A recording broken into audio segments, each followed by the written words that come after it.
Okay, so now that we've talked about the skeleton and the bones and all the different surface features of the bones in the past two chapters, we're going to go to joints and talk about how these bones come together, what are the characteristics, what are the structures found when two bones connect to each other, two or more bones connect to each other.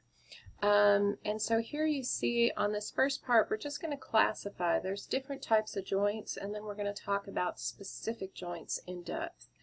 And so first it asks to define a joint. What is a joint? It's basically where two bones articulate, and you could say meet. Okay. Now, keep in mind that a common misconception that I hear from some of my students is that means that they think that that means that the actual bones have to touch each other. And that's not necessarily what we're talking about. There is one type of joint where two bones actually do fuse together. But in reality, most joints are going to have a little bit of cartilage, some sort of fluid, something like that in between those meeting of the two joints. So just keep that in mind. We're talking about two joints meeting up, but they are going to have certain structures usually that separate them. Most of the times if you get joints or bones rubbing on each other, you're going to have pain and some sort of disease and lack of ability to function. So the first way that we can categorize joints is by range of motion, and what that means is how much they move. Okay, and so for example, if there is absolutely no movement, then it is called a synarthrosis. Okay, now all of these range of motion categories, they are going to have something followed by arthrosis.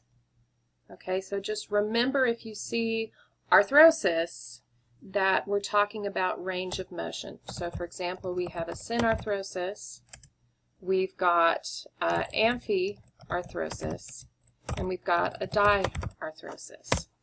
Okay, so all of them have arthrosis at the end. So just memorize that and then know you're adding syn, amphi, or di on the front. Okay, so a joint that is freely movable is going to be a diarthrosis, and a joint that has very little movement is going to be an amphiarthrosis. Now, I want to correct a misconception that I often hear from my students. And they think very little movement, they think about it in the context of what you're used to thinking about with bones moving relative to one another. Let me tell you this. If you notice it moving in a normal circumstance, it is a diarthrosis.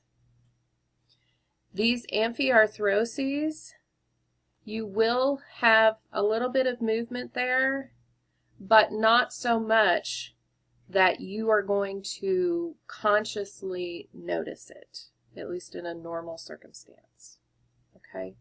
So I just want to, if you're taking the exam and it's asking for a classification, if you can notice that, hey, these two bones are moving relative to one another and I can notice that movement, then it is a diarthrosis.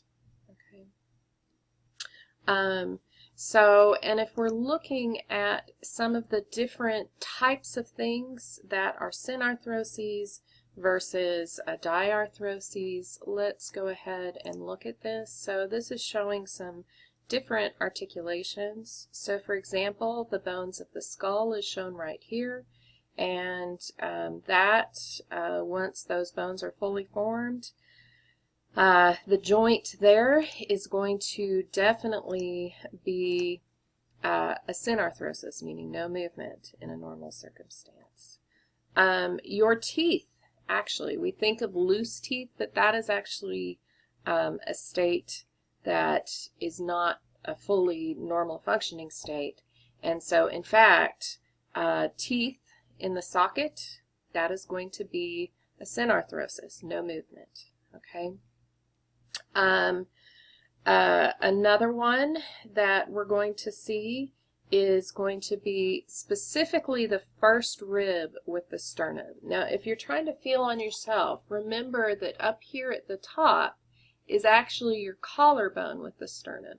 So that one you're going to be able to see moving, okay? But what we're talking about is one that's deeper underneath there.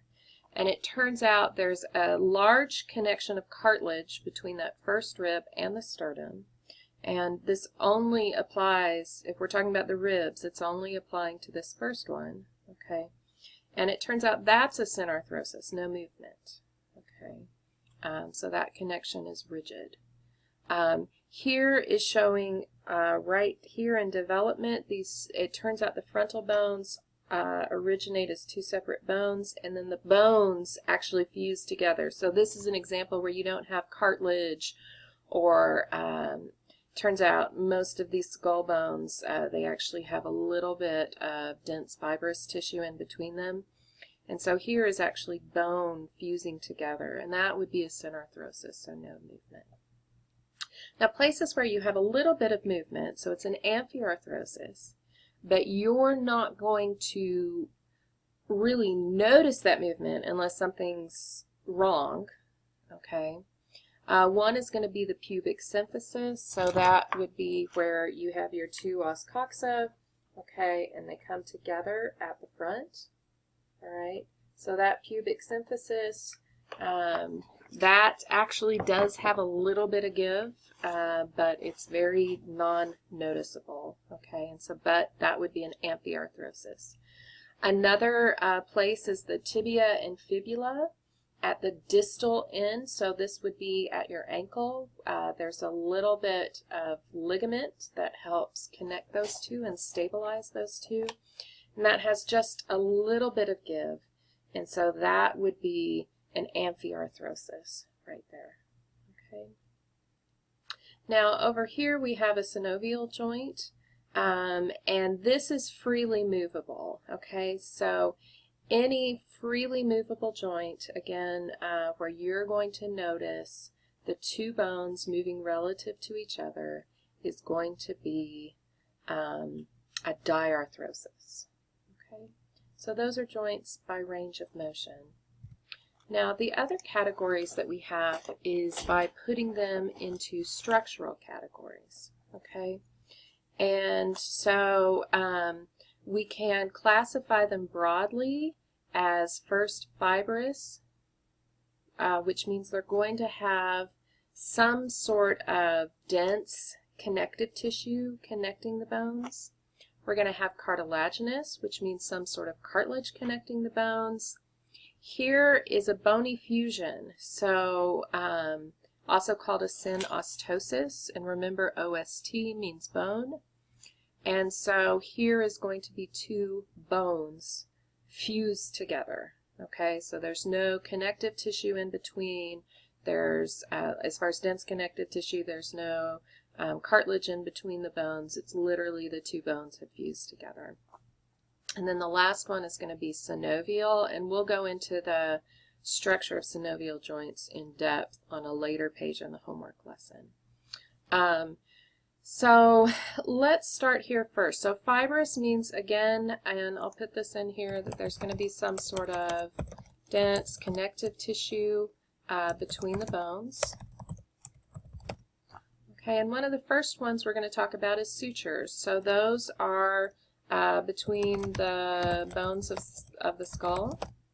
And it turns out there is a little bit of dense connective tissue in that suture. Even though it may not look like it, it actually is there, and that helps connect those bones together. Okay, and basically we're only going to find this at the sutures. Okay, now a gomphosis, if we look back here on these same pictures, now notice I have these same pictures.